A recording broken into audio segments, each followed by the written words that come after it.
APSC কেলেংকাৰী সন্দৰ্ভত বিপ্লৱ শৰ্মা ডাঙৰীয়াৰ যি প্ৰতিবেদন তাত মোৰ নামটোও তাত লিখা দেখিবলৈ পাইছো। এগৰাকী কেলেংকাৰীত অভিযুক্ত শইকীয়া নামৰ এজন অভিযুক্তৰ স্বীকাৰোক্তি এটা সংলগ্ন কৰা হৈছে তাত। আৰু তাত কোৱা হৈছে যে কমল মেধিয়ে 3 লাখ টকা দিছে, এনেকুৱা ধৰণৰ কথা গুৰুতৰ অভিযোগ এটা তাত আহিছে। এই গোটেই বিষয়টো সন্দৰ্ভত মই স্পষ্ট কৰি দিব বিচাৰো যে APSC কেলেংকাৰীৰ নামত কিবা এই ধৰণৰ ঘটনা মুঠেও কত হোৱা নাই। এজন মানুহ মোৰ ওচৰলৈ আহিছিলে, এই শইকীয়া বোলা মানুহজন, আৰু এজন বিশেষ ব্যক্তিয়ে মোৰ ওচৰলৈ তেওঁক লৈ আহিছিলে। সেই বিশেষ ব্যক্তিজন মোৰ চিনাকি, শইকীয়াজন মোৰ চিনাকি নহয়। তেখেতে আহি মোৰ লগত চিনাকি কৰাই দিলে আৰু শইকীয়া বোলা মানুহজনে কলে যে তেখেতে অখিল গগৈৰ ঘৰৰ পৰা আহিছে আৰু অখিল গগৈ মোৰ লগত কথা পাতিব দিছে বুলি কলে। মই তেতিয়া সুধিলো যে কথাটো কি। কথাটো হল যে ৰাকেশ পালে এবাৰ অখিল গগৈ বা মোৰ লগত কথা পাতিব বিচাৰে, এই কথাটো তেখেতে কৈছে। তেওঁৰ প্ৰস্তাৱটো হল যে অখিল গগৈ বা মোৰ লগত ৰাকেশ পালে এবাৰ কথা পাতিব বিচাৰে। তেতিয়া মই কলো যে আপুনি অখিলাৰ লগতে কথাটো পাতক, আৰু এইটো কথা সাংগঠনিকভাৱে আমি এনেকে পাতিব নোৱাৰো, এই কথাও তেখেতক লগে লগে স্পষ্ট কৰি দিছো। তাৰপিছত 10-15 মিনিটমান সময় তেখেত মোৰ লগত আছে, কথা পাতিছে, আৰু তেখেতক মই স্পষ্টকে কৈছো যে এইটো বিষয়ে আমি কথা পাতিব নোৱাৰো।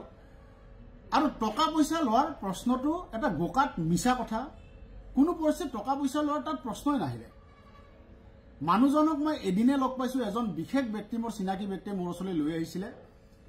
সেই 10-15 মিনিট সময় তেখেতৰ লগত কথা পাতিছো, আৰু তাৰ পিছত জীৱনত মই কেতিয়াও সেই মানুহজনক লগ পোৱা নাই। গতিকে মই কেতিয়া তেওঁৰ পৰা টকা ললো, ক'ৰ পৰা টকা ললো, কেনেকে মই টকা ললো, এই গোটেই কথাবিলাক মই এতিয়া নিশ্চিতভাৱে এইটো বিষয়টো আইনী এটা মই দিশলৈ যাব লাগিব, কাৰণ গোটেই বিষয়টো যথেষ্ট এটা বদনাম চৰ্চা হৈছে আজি, যিটো মই অনাহকতে এটা মিছা অপবাদ মোৰ ওপৰত আজি পৰিছে। গতিকে এই বিষয়টো কোনে মোক পইচা দিছিলে, কেনেকে পইচা দিছিলে, কি পইচা দিছিলে, এই গোটেই বিষয়টো নিশ্চিতভাৱে মই ন্যায়ালয়ৰ কাষ চাপিম এই গোটেই বিষয়টো লৈ। আৰু মানুহজনে বাৰে বাৰে এটা কথা কৈছিলে যে তেখেতে অখিল গগৈৰ ঘৰৰ পৰা আহিছে আৰু মোৰ লগত অখিল গগৈ কথা পাতিব দিছে। এই কথাটো প্ৰতিবেদনখনতো এই কথাখিনি লিখা আছে, আৰু অখিলদাৰ ঘৰৰ পৰা আহিছে বুলি কোৱা কাৰণেহে মই কথাটো অলপমান এইখিনি সময়ত তেওঁৰ লগত কথা পাতিছিলো। আৰু তাৰ পৰৱৰ্তী সময়ত অখিলদাক মই সুধিছিলো, অখিলদাই কৈছে হয় মানুহ এজন আহিছিলে, এনেকে এনেকে কথা পাতিব আহিছিলে, এনেকে কৈছিলে। তাৰ পিছত কি হল মই আৰু নাজানো, গোটেই বিষয়টো আৰু হেৰি নহল।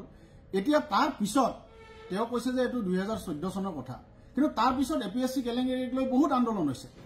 অখিল গগৈ ডাঙৰীয়া তেতিয়া সভাপতি, মই সাধাৰণ সম্পাদক, আমি বহুত কেইটা আন্দোলন কৰিছো। আৰু আপোনালোকে সেই পুৰণা ফুটেজবিলাক চাব, সেই প্ৰতিটো আন্দোলনতে চাগে শ্লোগান দিয়া মানুহটো ময়ে আছিলো। অখিল গগৈৰ লগত একেলগে জেলত ময়ো গৈছো। তাৰ পিছত এই 14 চনৰ পিছত আমি কেইবাবাৰো আমি অখিল গগৈৰ লগত মই একেলগে জেলতো গৈছো, আমি আন্দোলন কৰিছো। সেই পুৰণা ফুটেজবিলাক যিসকলে চাব তেওঁলোকে দেখিব যে আমি পুৰা আন্দোলনত মই নিজে সক্ৰিয়ভাৱে আছো তাৰ পিছত। গতিকে এইটো এটা মই ভাবো যে এইটো সাংঘাতিক ধৰণৰ এটা কিবা ষড়যন্ত্ৰ ইয়াত আছে গোটেই বিষয়টোত, যিটোৰ জৰিয়তে মোৰ নামটো সাঙুৰি দিয়া হৈছে আৰু মোক জনমানসত সম্পূৰ্ণৰূপে আজি এক ধৰণৰ বদনামে মোৰ ওপৰত কৰা হৈছে। গতিকে এই কথাটো মই অখিল গগৈ ডাঙৰীয়াই মোক স্পষ্ট কৰি দিব বিচাৰিছে, স্পষ্ট কৰি দিব কৈছে। অখিল গগৈ ডাঙৰীয়া তেতিয়া প্ৰেচিডেণ্ট আছিল, মই ছেক্ৰেটাৰী আছিলো, আমি একেলগে কাম কৰিছিলো, তেতিয়া তেনেকুৱা ধৰণৰ কোনো গেপ নাছিলে। কিন্তু আজি তেখেতে মোক স্পষ্টীকৰণ এটা দিব কৈছে, মই স্পষ্টীকৰণ এটা দিলো। গতিকে এই ধৰণৰ কোনো ধৰণৰ টকাৰ লেনদেনৰ প্ৰশ্নই উঠা নাই, আৰু এই গোটেই বিষয়টো লৈ মই নিশ্চিতভাৱে আইনৰ কাষ চাপিম।